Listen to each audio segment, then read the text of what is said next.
Welcome to today's episode of Uniting for Workplace Parity. It's a partnered effort between the Employee Rights Center and the Kim Center for Social Balance. I'm Dr. Hei-ock Kim, Executive Director of the Kim Center. We're a nonprofit dedicated to accelerating the achievement of equal status for all employees in the workplace through collaborative efforts. Our LEAPS initiative unites communities around a structured program of rigorous assessment, targeted action, and standardized accountability. With me is Calderon, Director of the Employee Rights Center. Hi, I just want to welcome you, everybody. We're a big supporter of the Kim Center and of the work that the center is doing. We think equity and gender equity is something that we all need to be thinking about and moving forward with. It's the trend. It's the way that we're going to keep the right talent in the right places. So with no further ado, I just want to welcome everybody and pass it back on to Kim, Dr. Kim. Thanks so much, Alor. It is clear that equal status for women and other historically marginalized groups is not happening organically. Research tells us that widespread cultural transformation actually requires united community effort. However, before we get to solutions, leaders have to agree on how they will generate change together. So co-moderating today's discussion are Kim Center board member Sarah Hussain and advisory council member Steph Gross. Steph is the global director of diversity at ResMed, where she builds and leads global strategy, expands affinity groups, and works closely with leaders and stakeholders across the company. Steph and his family built Legacy Parenting Survivalware to help new parents create a lifelong bonding experience with their child. He also runs Trifecta Business Strategies, co-founded Tigers Share, and is a partner in etap.org. Steph, take it away. Well, Dr. Kim, that was a great introduction. Thank you very much. And I'm honored to have the privilege of introducing our panelists today. Starting at the top, we have Phil Blair, who co-owns Manpower West, which provides 3,500 jobs daily and is San Diego's fourth largest for-profit employer. He's the author of Job One and president of the San Diego Rotary Club, the fourth largest in the world. He also serves on the boards of San Diego's Regional Chamber, Tourism Authority, Workforce Partnership, and the EDC. Thank you, Phil, for being here today. Looking forward to hearing some great words from you. Our next panelist is Yehudi Geffen. Immigrated from South Africa to San Diego to work in construction and real estate development. He and his wife founded GAFCON, a construction management consulting firm supporting everything from community college capital programs to the $2.5 billion redevelopment of Seaport Village. GAF serves on various boards, including San Diego's EDC, Downtown San Diego Partnership, and Hazen. And last but not least, or to be forgotten, a person I just met, very, very impressed. She's a shareholder at the law firm Littler, Denise Bisconti. She handles a broad variety of employment litigation matters and advises large and small organizations in all aspects of employment relationships. She also helped develop the Littler Pay Equity Assessment. Denise counsels all types of employers, from startups to Fortune 50 companies, on state and federal issues related to compliance, policies, job descriptions, training, and more. And with that, I'm happy to throw it over to my co-moderator today, and that is Sarah. Welcome. Thanks. Thank you. Thanks, Steph. Thank you, everyone, so much for being here. I'm very excited to kick off this conversation. Equal workplace status means that every person is valued and respected as a human being, regardless of their personal or professional background. Once this is established as a company's cultural norm, employees receive the recognition and reward they deserve purely according to how they contribute to the company's success. Recently, legislators have proposed the bill, AB 1192, requiring California employers with more than 1,000 employees to publicly disclose statistics regarding their human capital, pay, benefits, equity, and more. So we can track progress according to standardized metrics. It has been met with significant disapproval from the business community, particularly the California Chamber of Commerce. So I'm going to start, Gaf, with you today. What do you think are some of the major factors preventing equal workplace status from happening and happening faster? Yeah, Sarah. So I feel like the odd man out here. Everyone's with these mega companies with huge numbers of employees. We only have 150 approximately, but work in the construction design industry on pretty big projects. So I'll maybe talk about it more from my industry, from my perspective. And I truly feel that what's keep making it as slow as it is history of the industry. And a really small amount of our disadvantaged communities and women and people of color, I think, especially in San Diego, it's really been a very male, white dominated industry.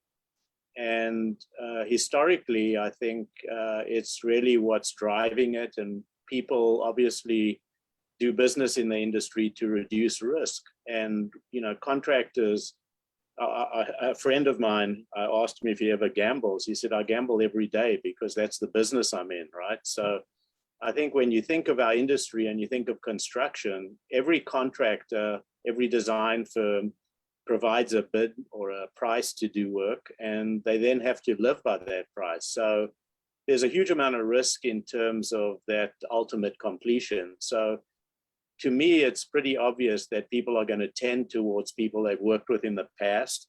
They're going to tend towards employees that they're comfortable with and know how they're going to perform. So it's an uphill battle to really bring new people into it, whether it's women or people of color or other minorities, disadvantaged groups.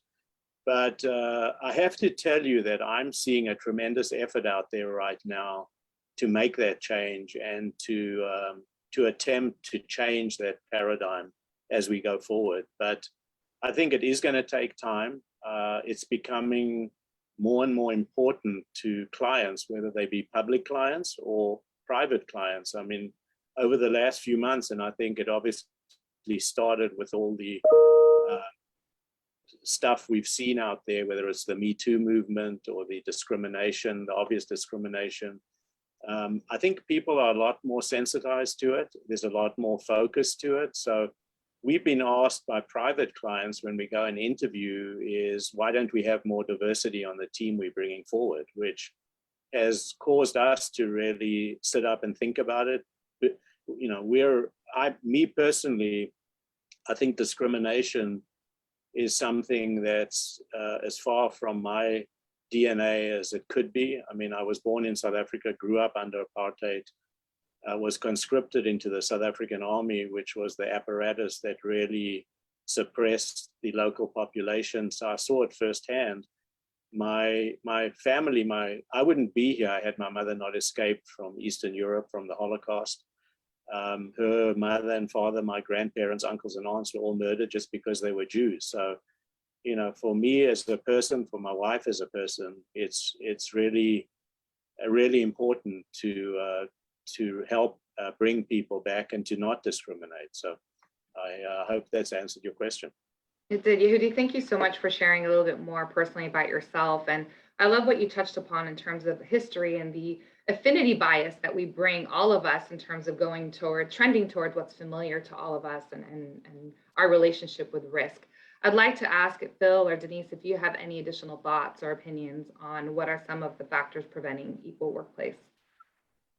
Yeah, Sarah, it's a good question, and it's if taking a step back from the construction industry, there are some structural challenges in place in American society that I really do think prevent equal opportunity. So if we talk about equality in the workplace, I think employers like Phil, like GAF, are really trying to do the right thing.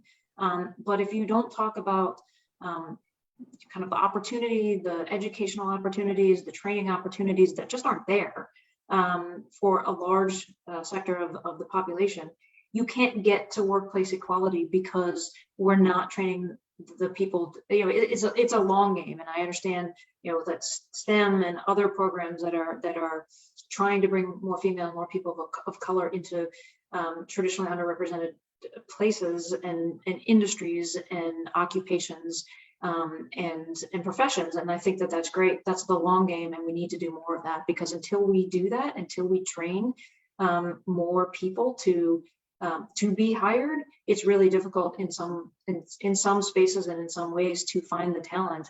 And people like Phil and us and Phil and Gaff and others are really competing for the same talent. So I think we need to address the training education of talent before we can really talk about equal workplaces, because we're all trying to hire the same people.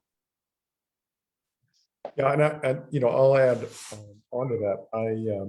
You know, to stay in business, you have to hire the best person for the job, right? I mean, the success of your business depends on that, and you can't hire ineffective people and stay in business, right? You will be out of business. But let's peel that back. Denise is absolutely right. We need training, but we need people to accept the training, right? One of the frustrations we have, because, and I got to tell you, the irony, I work for a company called Manpower, right? In this conversation, probably 80% of my staff is female, and probably 65 or 70% is non-Caucasian. So we're firm believers, and we do a lot of training, because my mantra is hire for attitude, train for skills. So first of all, job applicants across the board have to come to us with a positive attitude. They also have to meet us more than halfway with their skills or training. And it's easy to say, go get training, just go get training. It's free at the San Diego Workforce Partnership. Well, I have 2 kids at home. I'm working 1 or 2 jobs, my spouse. I know how hard that is. But to overcome this, you're not going to move a career ladder without skills. And not just experience. You know, I've been in this job 10 years. Well, that's really too long in that job, right? You're kind of stale. So it is awkward, it is a hassle, and I completely get it, but it is essential as an employer who wants to reach out to marginalized workers, that I can't hire somebody that does not have the training, does not have the skills, and does not have the experience. And I think we are responsible for ourselves to go get that. It's not something the government says, you have to hire this person. Well, they don't have no relation to the job. I'm not going to be in business very long. So that's sort of the hard reality out there. As much as everybody would like to do the right thing, it may be very, very difficult or take years of ebb and flow of this. Yeah, Phil, that's a great perspective, and really a good segue into the next question that I actually have for you. As the 4th largest for-profit employer in San Diego, I think you have a great perspective on AB 1192. You know, essentially, it just signals the legislators recognize that equal workplace status needs is an intentional action. Where do you think the disconnect lies between the bill's good intentions and the employer's realities and concerns? And you just touched on it a bit ago. Yeah, well, Stefan, let's start with the devil's in the details, right? Always, right? I'm not sure regarding disclosed statistics of our human capital, such as pay, benefits, equity. Does that mean, Stefan, I tell the government what you specifically make? Or does that mean I put no names on it, sort of like HIPAA, and just say people at this rank make this much? And as companies, we sort of have to hold that close to our belt, right? I'm not saying that every one of my salespeople makes the same amount, because some are better than others and they make more money. And I shouldn't have to validate that a salesperson at Manpower makes $80,000. Well, Denise is a much better one than Gaff, right? So she should make more. And that's hard to quantify. Benefits, companies are very public with benefits because they're trying to attract good employees, especially now. You could just go to websites and see what the benefit packages are. Equity, if they're talking about, you know, shares of stock, that's compensation, and I think a lot of that should be confidential. And I don't think if we ask Californians, do you want the world to know what you make and what your benefits are and what your personal, I think they'd say no. So that's my problem with it. And you actually touched on it a little bit with the skills, and skills should be equate to compensation. And Denise chimed on it earlier about education. All of those things, you work hard, you spend that money, you invest in yourself to better your knowledge and improvement and skill set to get a higher paying wage and compensation. And to be able to have to disclose that to someone. Yeah, and let me sort of jump in here. You also have to, in my books, I call it, we all have a career coach, and it's us, right? We got to watch out for our career, not the government, not our husband, wife, not our boyfriend or girlfriend. We got to watch out for our career.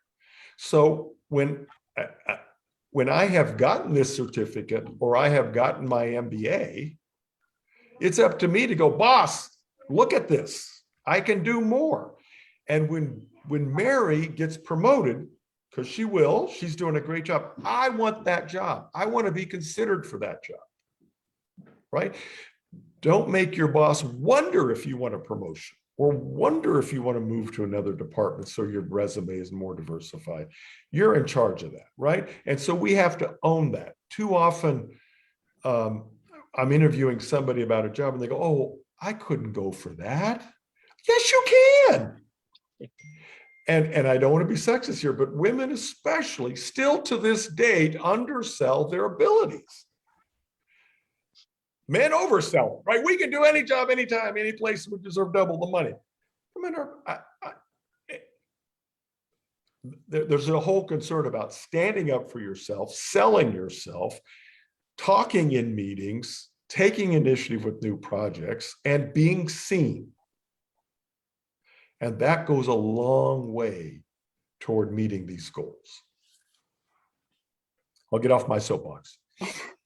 Yeah, Steph, if I can just jump in on AB 1192 and statistics. And I think Phil touched on an important piece, which is as statistics become individualized, you have to look at the individual skill, effort, responsibility, level of education. There are all sorts of things that can explain the individual, but then you get into some potential privacy issues. Some of these bills, and I think AB 1192 is one of them, that tries to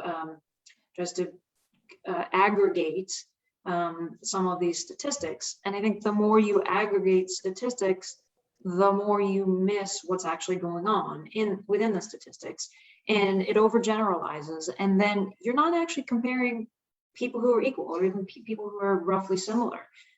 You tend to catch wide swaths of individuals, and when you start comparing them to each other, some legislators or lawmakers will say, "Oh, this employer is not paying equitably," but the devil's in the details. And so I think the challenge has always been with some of these laws requiring or demanding transparency in terms of whether it's pay or benefits or other statistical measures, is we're not comparing apples to apples. And as a result, there's a lot of false positives, a lot of, oh, this employer's not paying people fairly, when when you drill down, that's not actually what the statistics or what the numbers are telling you, and vice versa. There can be other employers who really may have some challenges in terms of what they're paying people, but the statistics may hide it in the aggregate. So that's the challenge with some of these bills and some of these laws, is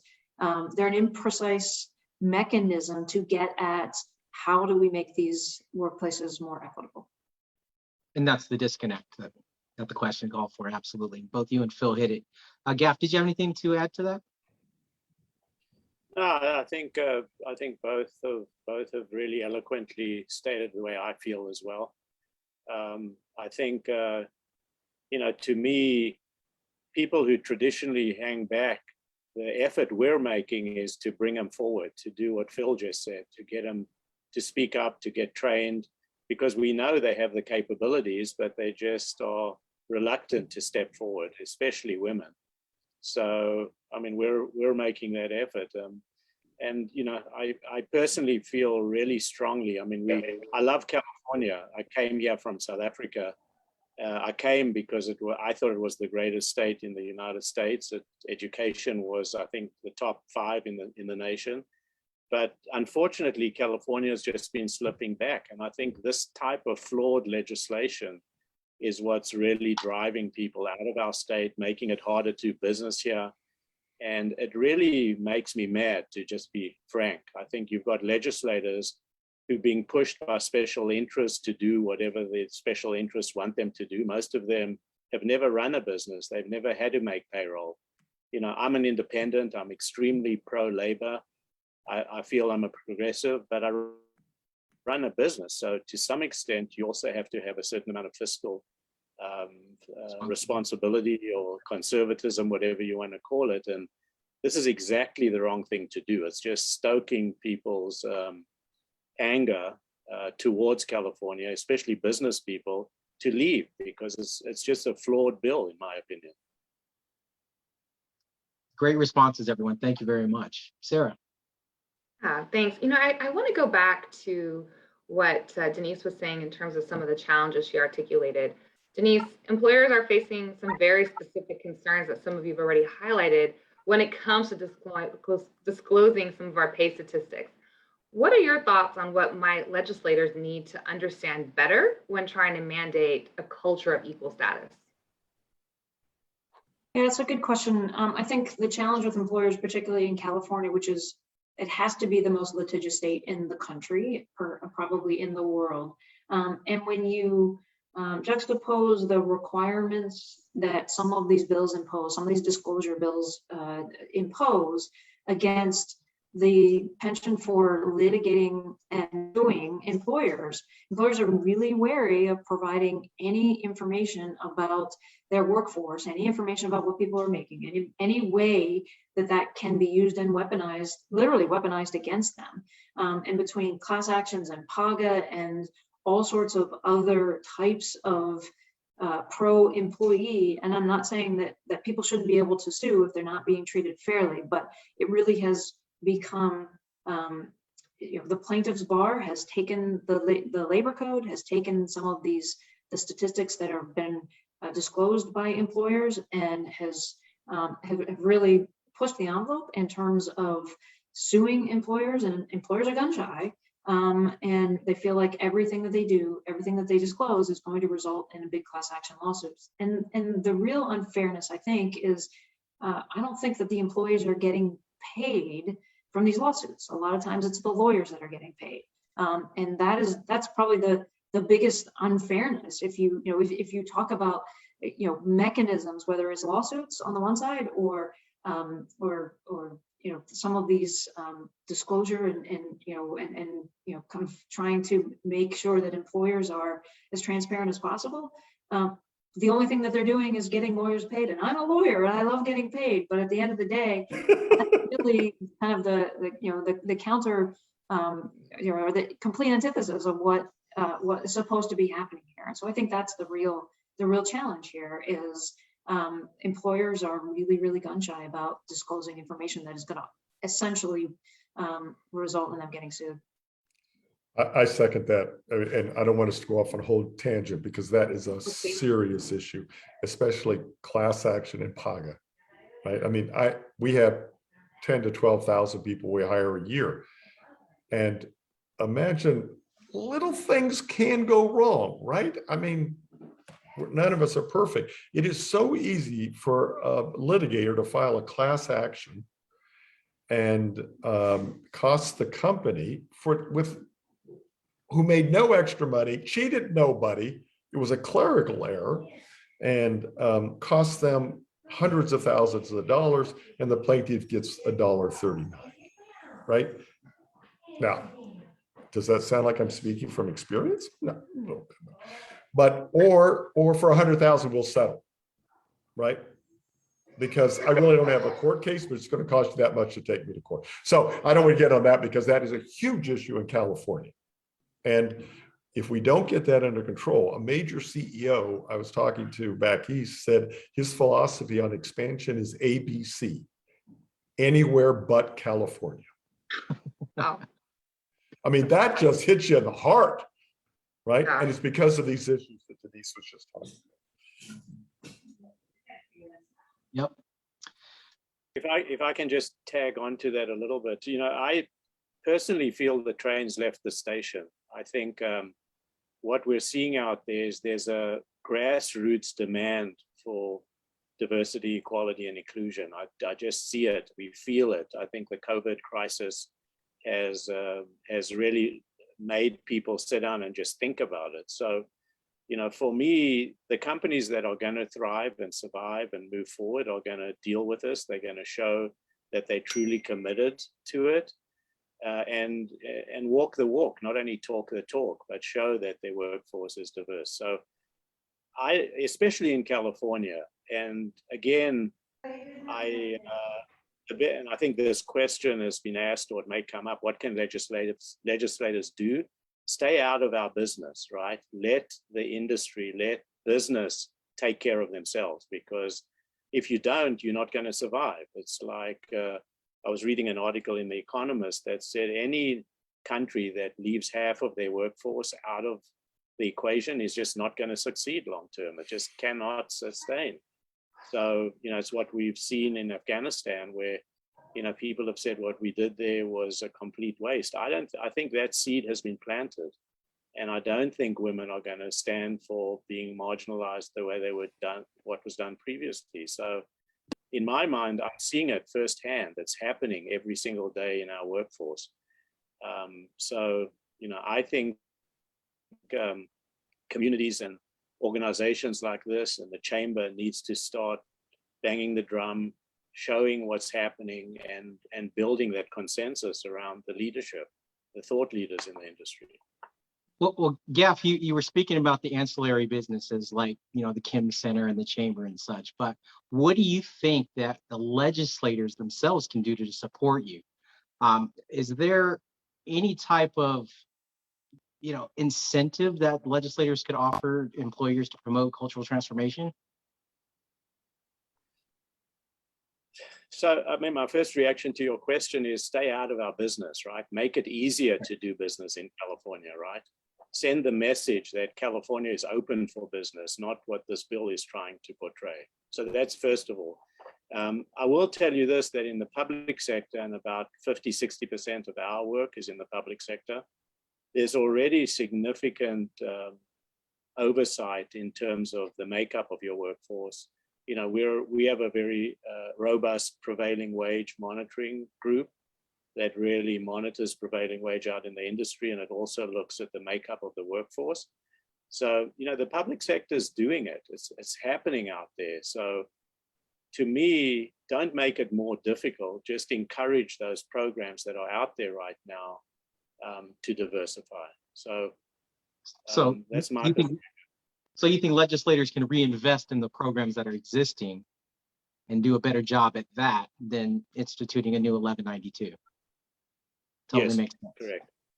Correct. So, sorry. And in the state of California and nationally, there are programs where the government will subsidize, for example, half of the first 3 months of the salary for hiring veterans, people returning that have been justice involved, as we're all saying now, that are coming out of prison. So a challenged workforce, and the idea is there we'll subsidize those 3 months because there's a lot of training in there. There might be a lot of turnover, and there are expenses, and it makes good sense because otherwise they're going to be on unemployment, and so we might as well pay to get them into a job than pay them if they're going to have a challenging workforce. I mean, it sounds wonderful, but if those people don't have the attitude or the ability to learn the skills or the willingness to learn the skills, then that program is really useless.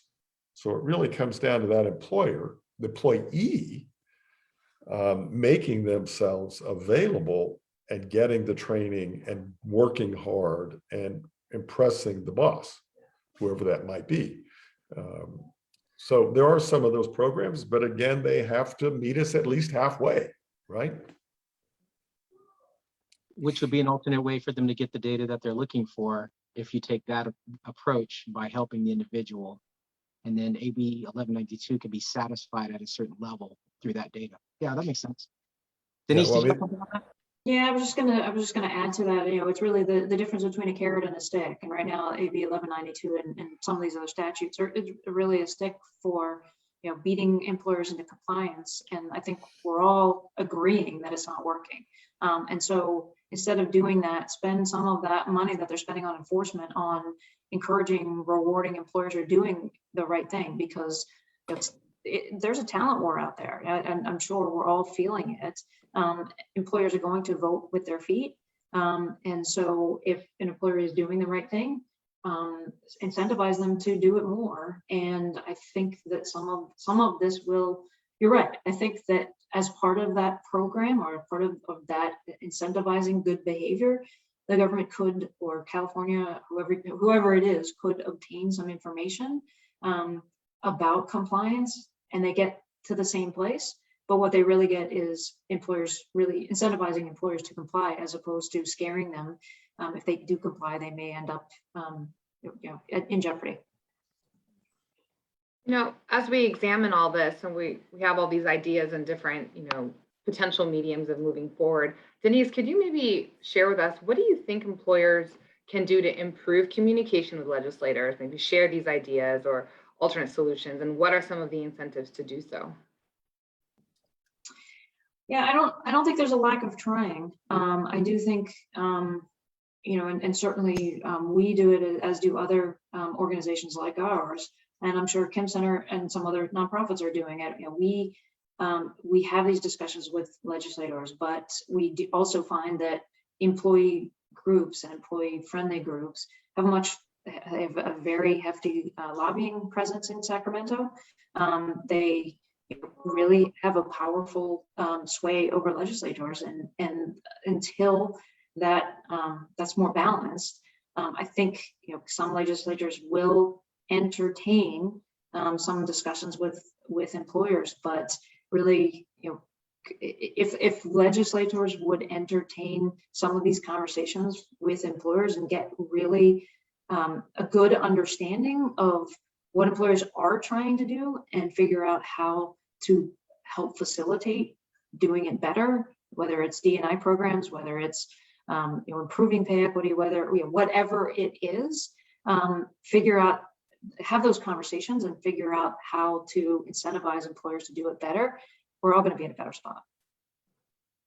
Bill, Yehudi, do you have any thoughts on how employers can improve communication?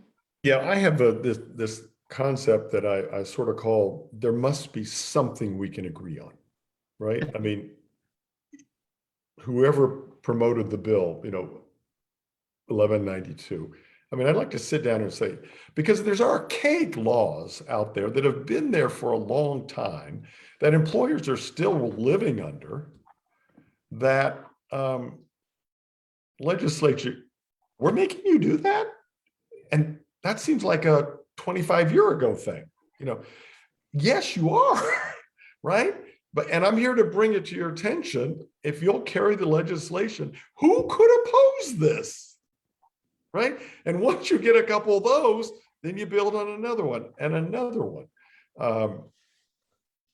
Having more business people run for elected office would be a sort of an obvious solution, but having been there, done that, oh my gosh, it is a tough life. And we're not going to get many. Gaff, you want to run for Congress, or do you want to run for the legislature or supervisor when we talk about COVID? It's a tough job, and it's easy to say, well, more business people ought to run. Well, that's a little drastic, but like any conversation, you start from what can we agree on, no matter how minor it is, and build. Gray Davis, a Democratic governor, did wonders on workers' comp. When we finally said, why is it so expensive in our state for the exact same service? We're the most expensive in the entire country. And his team worked on it, and amazing change. Now, this is 20 years ago, but that Democratic governor made some and then Schwarzenegger continued them, worker comp costs go way down, as an example. Yeah. So, and maybe this is a false perspective, but I think the business community could do a better job of getting more involved in electing the people that Phil's talking about, number one. And number two is talking to those electeds that we all know pretty well and we think get it, so that they can become the tip of the spear to try and start making change. And I think we're fortunate. I think our San Diego delegation is one of the better delegations, much more balanced than many. I also feel that and having Tony Atkins as the pro tem is like extremely valuable, right? So I think that, I haven't been involved in the California Chamber, but I think there needs to be a call to action to get way more involved, because I think the special interests that are driving some of these totally unreasonable bills that are being pushed in some arenas are doing a better job than the business community. And I think it's because the business community is busy, right? We're all trying to keep our businesses together. COVID has thrown a huge curveball at all of us. I know in our company, we're dealing with more HR issues than we've ever dealt with in the past. And I think it's because people have had a chance to rethink what they're doing and their careers and what's important and what isn't important. So I know our HR department is struggling more than they ever have. I think as the C-suite or executives, we're doing the same thing because, good workers are in demand. Businesses are poaching workers from each other and offering, huge increases that we have to deal with as we go forward. So I'll just tell you this, that the stresses that, our company is under right now, and I know many other companies are under, takes away from doing this other stuff that we're talking about and, leave it to someone else. And that leaves the opening for some of the silly legislation to go through, which is just a downward spiral. So, to me, this session, at first when Hei-ock asked me to be involved, I thought, what am I going to be able to contribute? But I do think that there has to be a call to action. And I think, sessions like this is going to do that, to really motivate us to get together and try and be a voice of reason, a voice of balance as we go forward. Because if we don't do that, we're going to get run over.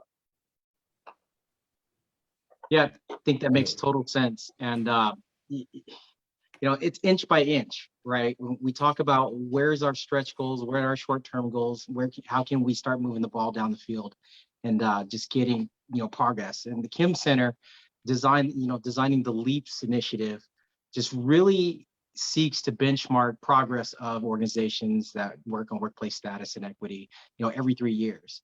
And Phil, I'm going to ask you this question. What's one of those earliest or first goals that you think employers and legislators can realistically agree to achieve in a 3 to 6 month term? Stefano, you mean as far as legislation that's coming down the pike, or work together in 3 to 6 months to start this conversation to actually get some traction behind it? Well, I think, I tell you, the hottest issue right now because of COVID and especially Delta is what can I ask my employees? Have you been vaccinated? Have you not been vaccinated? If you say religious, am I legal? Is it legal to sort of dig into that, right? It's not just, it's for religious reasons, right? Well, our concern as employers that word gets out, says just say religious reasons, and then you don't have to get vaccinated and they can't ask you anything else, right? President Biden's 100 employees or larger must be vaccinated. Well, OSHA's taking a long time getting that integrated. So can I start it right now because our company believes in it and for the safety of our current employees?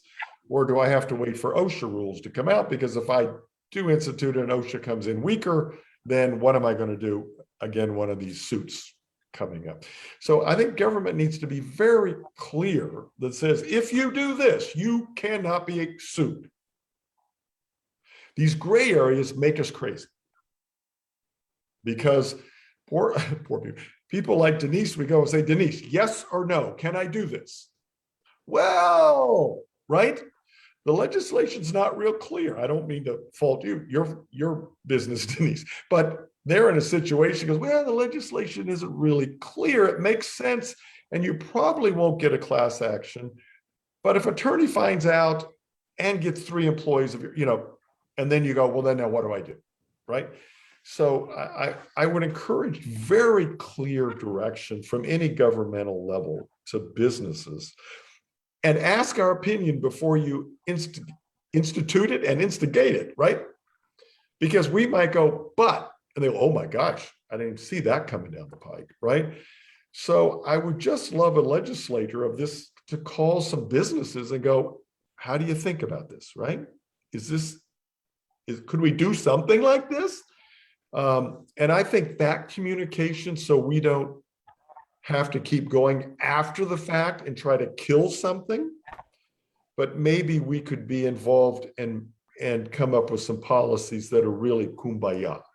And that's a win-win for our company and our city, state, county, and it's a win for our state. So that's where I think we could spend that time. The absolute worst is expanding on every board of directors in this state with X numbers of employees must have a minimum of 2 women on the board. Well, gosh, that next is every CFO must be a female. Where does that stop? And you want the best board people you can possibly find. And I do believe in diversity on the board, but don't handcuff me that there was a diverse male I could not hire because I had to go find a woman. So that becomes counterproductive. And we need to watch out for those things, that specific metrics that you have to have this, you have to do that, when it comes to your hiring, not to what the policies are and how do I follow this legislation. So Phil, what I hear you saying is stakeholder engagement in the foreground is necessary, is what I hear you saying. So good. Denise, did you have something on that? I mean, being the attorney of the room? Yeah, I just in thinking about, what incremental goals should we be shooting for? I mean, I really think that the incremental goals should be derived from the overall ultimate goal. But I think the biggest question is, what is the ultimate goal, right? We talk about, kind of equality in the workplace. What does that actually mean? So I think, in terms of incremental steps, one thing that legislators and employers should work toward is figure out what that means. I don't think it is we pay every single person the exact same amount. I don't think that that's realistic. Or every single person is offered the same exact benefits. But getting to a place where we all maybe not agree, but at least we're all moving toward the same thing, I think actually would be helpful and would be, help everybody be moving toward the same place. Because otherwise you got everybody with a different idea on what are we doing here? What does equality mean? What does pay parity mean? What does equal pay mean? What is what are equal benefits mean? All of those things are going to mean something different to anybody who looks at it. So, kind of putting some big picture, what is equality, or where are we going? And that will drive the incremental steps on how to get there.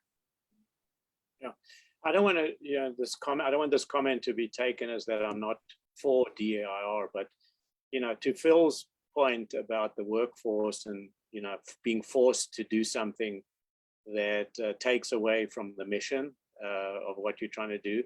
What I'm also seeing, to be frank, this is taking place in the public arena, whether it's commissions or appointments or government. There's more of a focus on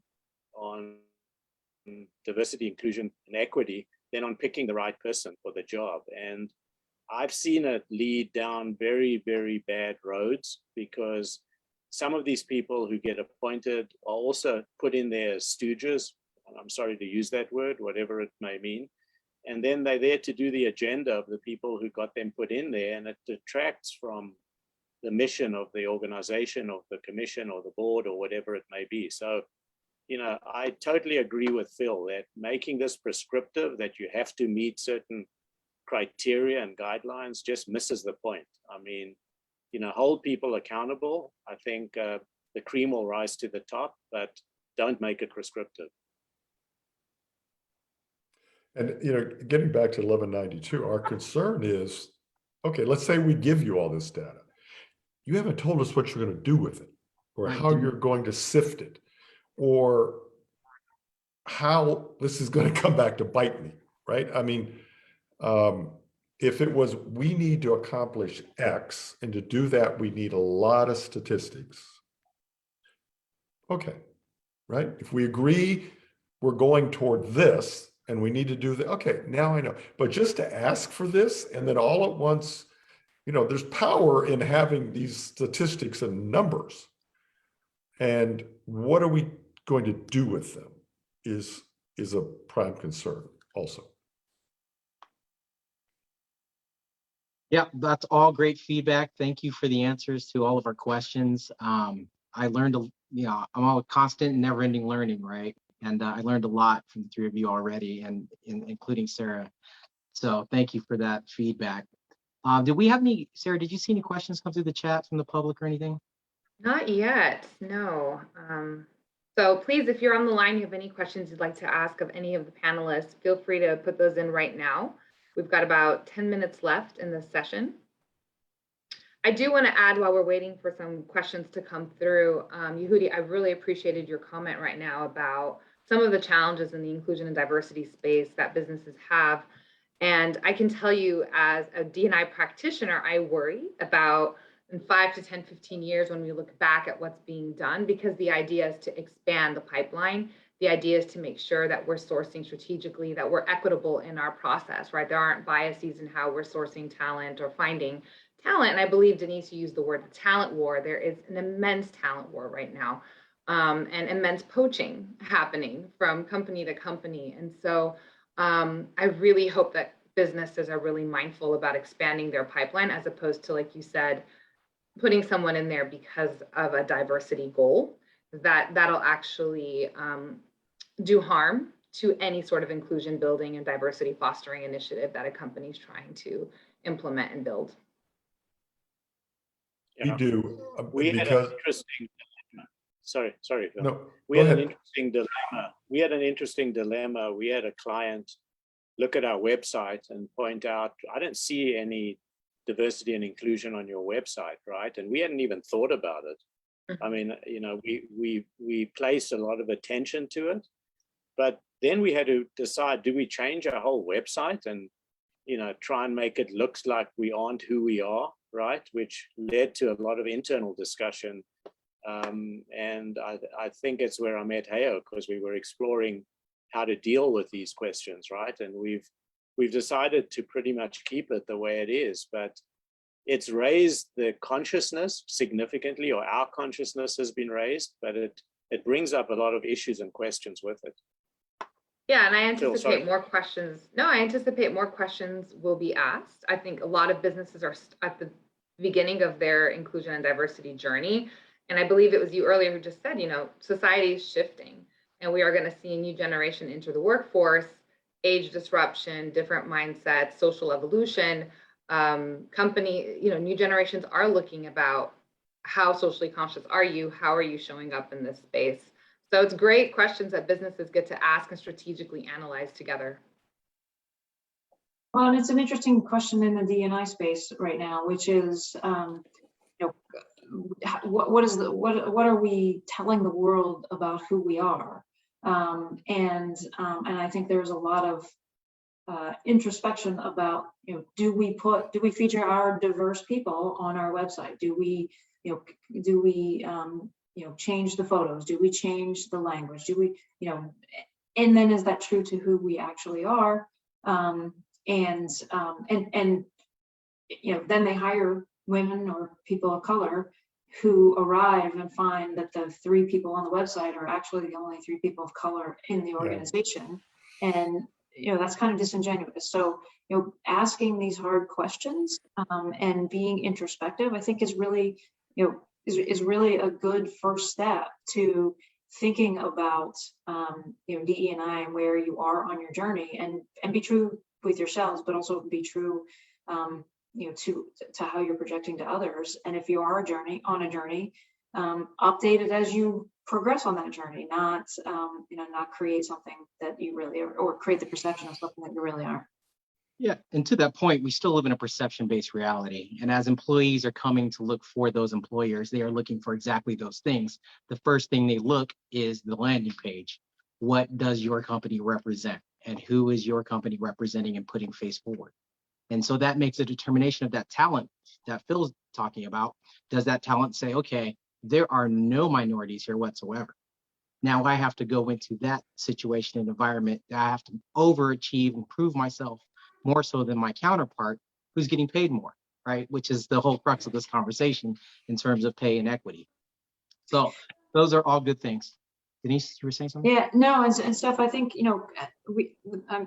talent is getting very smart about where they want to work or where they think they want to work, and looking at the website, and the prospective employer says, we're very diverse, we care about diversity, and they go onto the website and see the entire board of directors, the entire leadership team is straight white men, and that people are going to make a decision about who you are as an organization, where you're talking the talk, but you're not really walking the walk.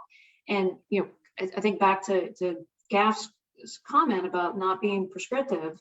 Not being prescriptive hasn't worked so far, but when people get real about looking at these organizations and saying, I don't want to work for you because you say you care about diversity and inclusion, but nothing you're doing suggests that you actually do care. Nothing like that will get employers and places of work more honest with themselves. And I think that is when we're going to start to see some change and see some more equality, more opportunity in the workplace.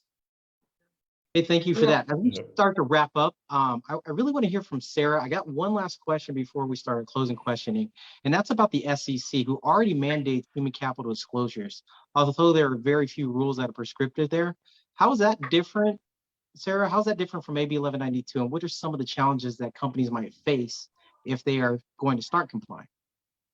Okay, thanks for the question. So human capital disclosures are often embedded in a company's 10Ks. They can be 300 to 500 words or 1,000 words, and employers can select what they want to report back. So they give you a list of items, and you can kind of choose, like, what do I really want to share? And so you can highlight your strengths as a company. Whereas with AB 1192, you really can't work around it. You have to go in and talk about, you have to report the statistics and the data as it is. So I think, companies or businesses, I should say, can tell another story, or tell the story differently in the human capital disclosure form, whereas AB 1192 is different. And I have to say, I love what Phil said about not knowing what you're going to do with the data. If I had been asked what would you do in the first 3 to 6 months, I would say come to the table and understand what the goals and the objectives are with this, right? What are we trying to drive? There are so many ways to achieve the same thing. Businesses, I think at the end of the day, legislators and businesses actually want the same thing. We want to provide equal opportunity to all, which is why, I mentioned expanding the pipeline. But how does that happen? With skill development, access to education, access to skill building. These are the things in terms of empowering communities so that they have access to jobs to begin with is really important. So, but yeah, thanks for the question. I appreciate it. And I actually would love to take the baton in the last few minutes and ask our panelists each one closing question. So ideally, what is one collaborative accomplishment you would like to see employers and legislators achieve together for equal workplace status at the 3-year mark? And so just kind of take a second and kind of think, what would that one collaborative accomplishment be? And Phil, I'll go ahead and start with you. What do I think business and legislatures could achieve together? Well, I'll give the example I sort of used before, class action suits. I think that courts are so liberal because of the way they're interpreting legislation, that it makes it so easy to put together a class action with 2 or 3 people, right? You don't need 1,000. And it is so expensive. And I would like to see that monitored much more clearly, because there are appropriate times for it, right? I'm not disagreeing with it. There are appropriate times for it. So that would be mine, class action suits, because we're all nervous wrecks about that, because they're so expensive and, you know, the train just is speeding away. The other thing I want to add in before we close is, let's remember that old white guys are feeling very discriminated against in this conversation. And I can say that because I'm one of them. But when you talk about reaching out to diverse workforce, if you're male, older than 55, and white, you just feel the world is against you. And I would just like to sweep that contingency into our discussion, because we thought, oh, they're the protected ones. They're the ones that are all the CEOs. They're not the CEOs. They're the middle management that can't get a job because, well, we're really looking for more diverse. We're really looking for more diverse, or any other excuse they might have. So let's keep that in mind when we talk about discriminated employees or applicants that are feeling discriminated against. Yeah, no, that's a great reminder. Good point. Thank you, Phil.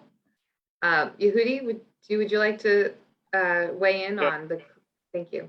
Yeah, I think Phil's point, I think, is what created the opportunity for Trump to get in, right? Fortunately, it didn't last, but I think there's a lot of danger to that whole feeling, and it's true, it's happening, it's there.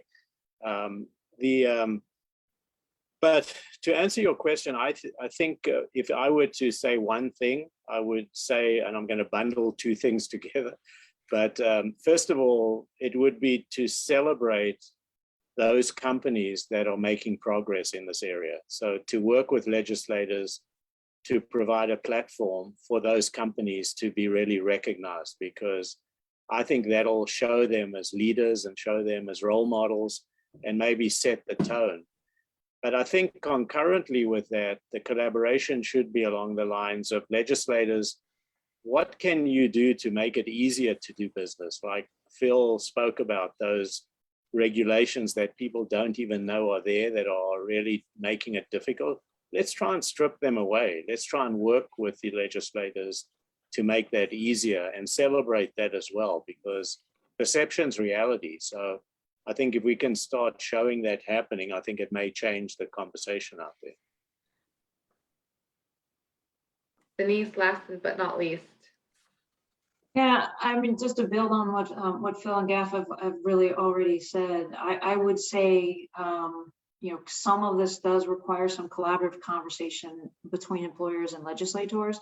And I think the questions that legislators need to ask and employers really need to raise are, what are the pain points? You know, certainly class action, certainly the amount of regulations that are in California, but what are some of those other pain points that are interfering with the ability to increase the talent pipeline, the ability to find talent, diverse talent to bring into the organization, the ability to fill board seats, you know, all of those things.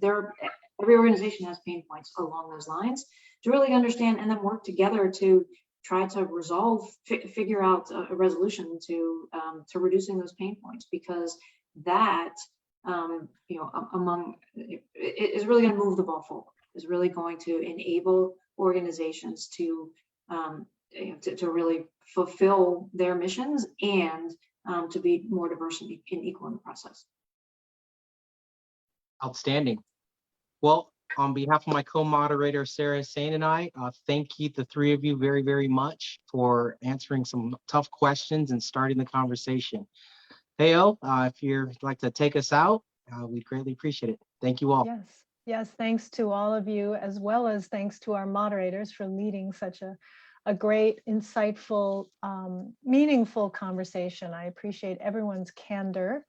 And to your points, our next episode is going to be from the legislators' perspective.